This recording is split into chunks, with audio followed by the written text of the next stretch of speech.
This is Kona on the big island of Hawaii. It's the home of the Ironman World Triathlon Championships held each October. It's truly a special and powerful place, which must be experienced to be understood. It can also be a cruel place, and no amount of space-age bikes or designer sports drinks will hide the unprepared. Over time, the Hawaii Ironman became a global phenomenon, fully in the mainstream of the triathlon world.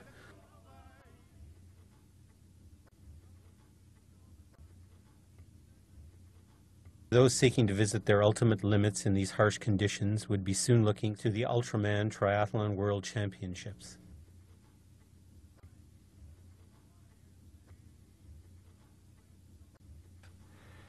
Rarely have I met an athlete who's gone over to Kona and fell into luck. From my perspective, when I talk to athletes, I tell them in advance that this is coming. Don't be afraid of it, accept it, and participate in it. Yeah, I'm fit. I'm positive about the whole thing. It's really warm right now, and I'm looking forward to survive in this environment. You can't fight it. You got to really adapt and be one with the environment here, one with the island. It sounds like a cliche, but it's not. It's truly this.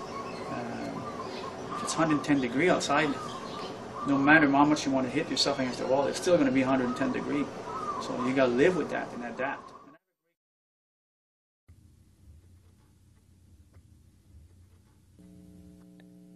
A key difference in the Ultraman is the theme of cooperation, encouragement, and ohana. Overly negative and competitive attitudes are left at home.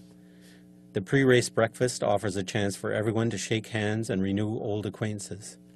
Entered this year is Brazilian pro triathlete Alexandra Ribeiro, as well as Gordo Byrne, returning to defend his Ultraman victory from last year.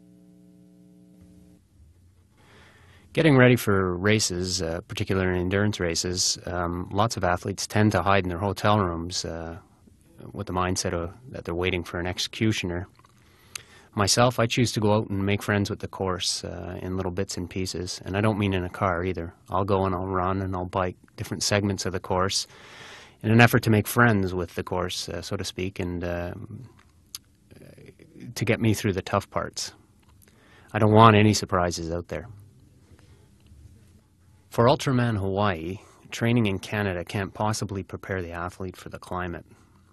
Obviously, the weather, the heat, temperature, and rain can't be duplicated anywhere other than the island. Because of that, I think the only option is to get out beforehand and acclimatize and get yourself ready for what's coming on the day. Mental preparation for a race such as the Ultraman or any long course race starts well in advance of the event. From that perspective, in training myself, I go over certain mental options that I will exercise on race day depending on what happens. And that's a way to prepare myself. By the time that I get to the race venue, in my mind I've gone over pretty well every variable and how I'm going to handle it. I've made my mind up well before I arrive. So in the days leading up to the race, this helps me to avoid race day jitters, nervousness, and doubt. On day one, of course, it's a daunting task to step into the ocean knowing what's coming ahead, but I've already decided how I'm going to handle that. Day one is basically a prelude to better things to come. Months in advance of arriving in Hawaii, I've already decided how the race is going to go in my head, regardless of the outcome.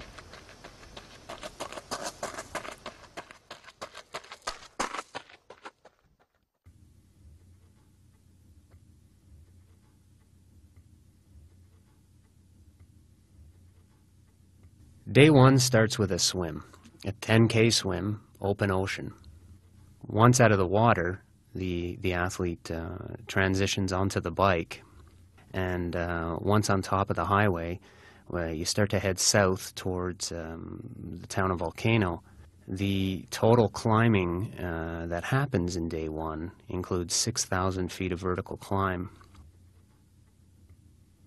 For the triathlete who's used to being King Kong in his neighborhood and hammering on just about anyone who wants to train with him, it's a large wake-up call. The gun sounds and everyone's on their way. Each swimmer has a kayaker to keep them on course and well-nourished. In this open ocean swim, competitors can easily lose their way. Even the fastest swimmers will take over 2 hours to complete the swim, so food and fluids are essential. It's interesting to note that each athlete is wearing a wetsuit, not for thermal protection, but from the inevitable jellyfish stings. At the 1 hour mark, the island claims its first victim. Defending champion Gordo Byrne has been stung in the face and shoulders by a large jellyfish. In shock, Gordo is pulled from the water and taken to hospital. Things have just become less predictable. Events were also unfolding with Tony O'Keefe's swim. His accompanying kayak had been slowly taking on water through a small hole in the hull. By the 6K mark, the kayak had sunk, and Tony is left with 4K to swim with no guide or nourishment. Jamie Patrick is the first out of the water in a time of 2 hours and 25 minutes. Next is Marty Raymond at 2 hours and 30 minutes. Marty changes and is quickly out onto the bike in second place. Alex Ribeiro follows with a time of 2 hours and 40 minutes. 5 minutes later, Tony O'Keefe exits the water. His swim wasn't a disaster after all. Once the athlete transitions from the swim, immediately he or she will find himself facing a vertical climb. And that will last for almost a mile. My memory fades from time. All I know is that it's the lightest gear that I can handle until I hit the highway. The entire path is a vertical climb. The island is extreme in its geography, and basically we're climbing the side of a volcano. In all respects, a nasty way to start a 271-mile bike ride. With the swim and the first nasty climb behind him, Tony settles in for the day on his bike.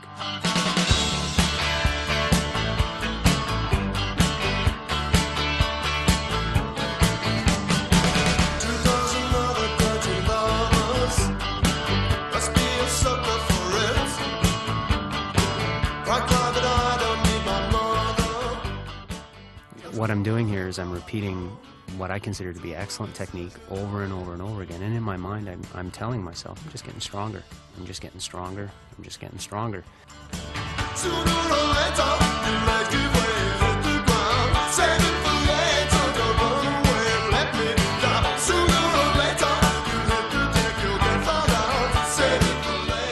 And I knew that as long as I kept clicking off the miles and sticking with my rhythm, that I would start reeling them in. I knew then that while I might be hurting, other folks are hurting worse. So from my perspective, it was time to pick up the pace. The heat of the day takes its toll on the riders. At 120K, Tony passes swim leader Jamie Patrick and sets his sight on Marty. At the 130K mark, Tony makes his move. Marty elects not to go with him. You have to be patient in this race. With 22 miles remaining, the climb starts, the long, torturous, windy climb into the town of Volcano.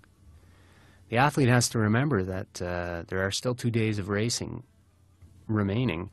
In my strategy, I wanted to make as much time as I could off those who were stronger in the swim, because I knew that I was strong on land. So to that end, I saw the climb as my chance to make up some ground.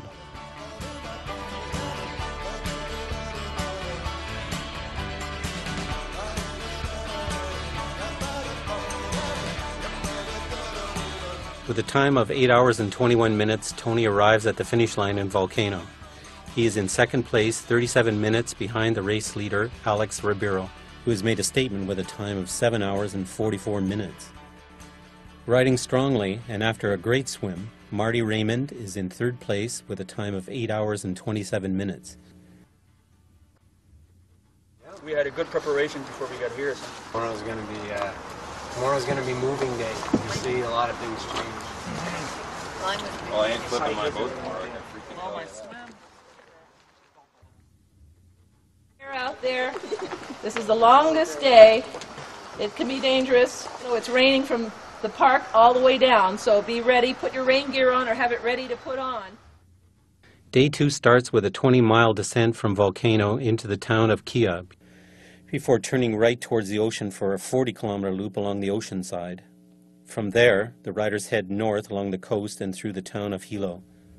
From Hilo, the